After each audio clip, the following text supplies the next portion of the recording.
Hello again! Welcome back to another flute tip of the week. It is a typical cold and slightly rainy day here in London. Makes me quite sad because my principal form of exercise is doing Nordic pole walking outside. Can't really do that when it's all raining. Thank God I've got the floor space to do yoga. Last week I got a new student, and so that's got me thinking about various ways to help form a more positive outlook on practice sessions, as well as making things a lot more productive and easier to focus. And this is something that can be a problem, or at least a bit of an issue, for most musicians. Especially in the modern day, with all of our technology, it is easy for us to get distracted, either by sending text messages, watching stuff on YouTube, or looking at funny pictures of animals on the internet. And while this is nice to look at when we're on our downtime, it kind of takes away from what we're trying to accomplish in our practice sessions. This week we're going to be talking about how to help combat that. So, let's jump in.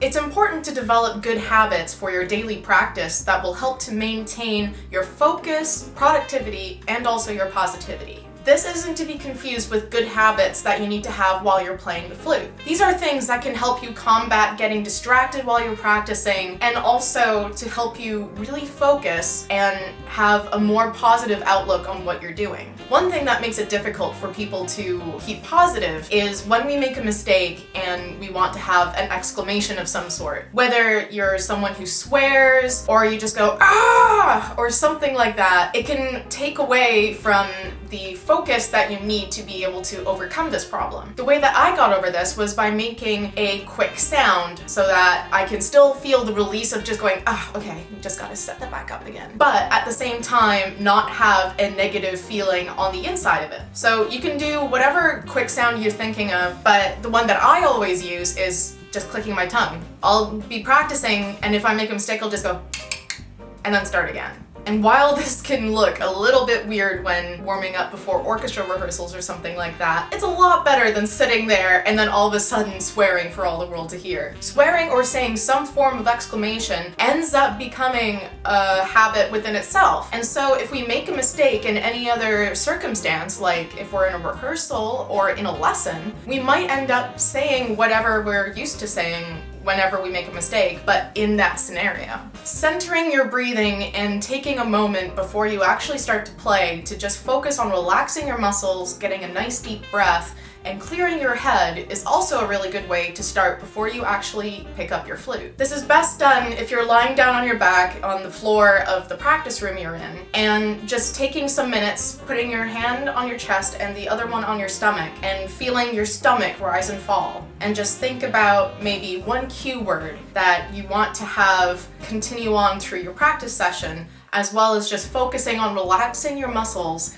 and being nice and calm for when you play. A cue word you could use is something like refined. Like if you're about to play a lot of scales and you know that once in a while you sound a little frazzled, maybe this is a word that will help you get over that. And this is a good time when you're doing this breathing exercise to be able to implement that. During your sound, articulation, and scale exercises at the start of your practice, start doing this in front of the mirror and get used to watching what your embouchure is doing, how light and how low your fingers are, as well as keeping your shoulders down and your general posture. The reason why this is really important to do right at the start of your session is so that you're set up for the rest of your playing for the day. But also, this will give you a better idea of what all of these exercises are really about. Some people really hate practicing scales, and that's mostly just because they get caught thinking this is just about the key signature and going up and down. But what this is really helpful for is feeling how your sound is going between any intervals, how your embouchure is reacting when you're going up to different registers. But also, one very common problem is if you have very heavy fingers, and this causes some sort of reaction against your chin, and that also affects your sound. So these are just examples of things to watch for,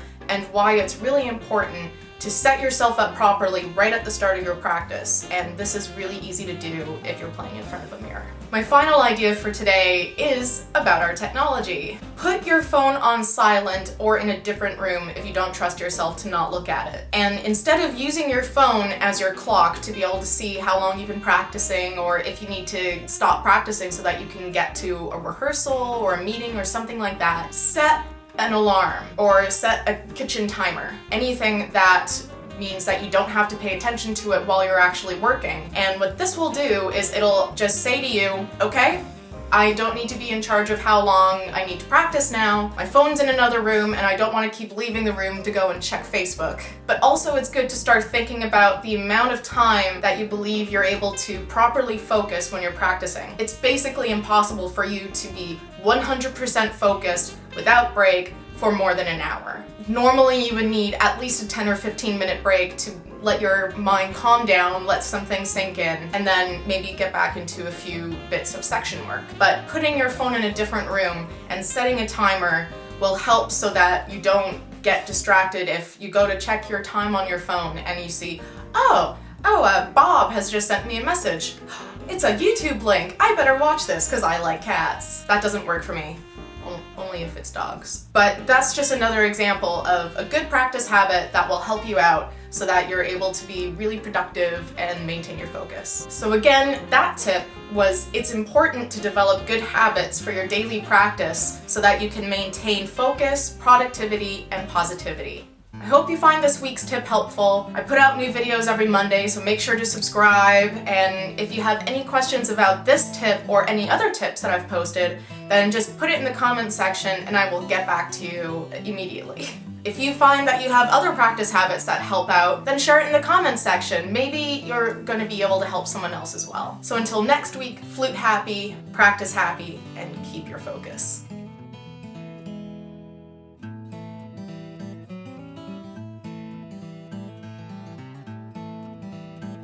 Finally got my hamster back this week, and she's a very energetic and playful sort. Here's an example. This used to be a completely closed tunnel, and I didn't know that hamsters could growl until I heard her attacking it one day. Never would have thought that hamsters could be so energetic.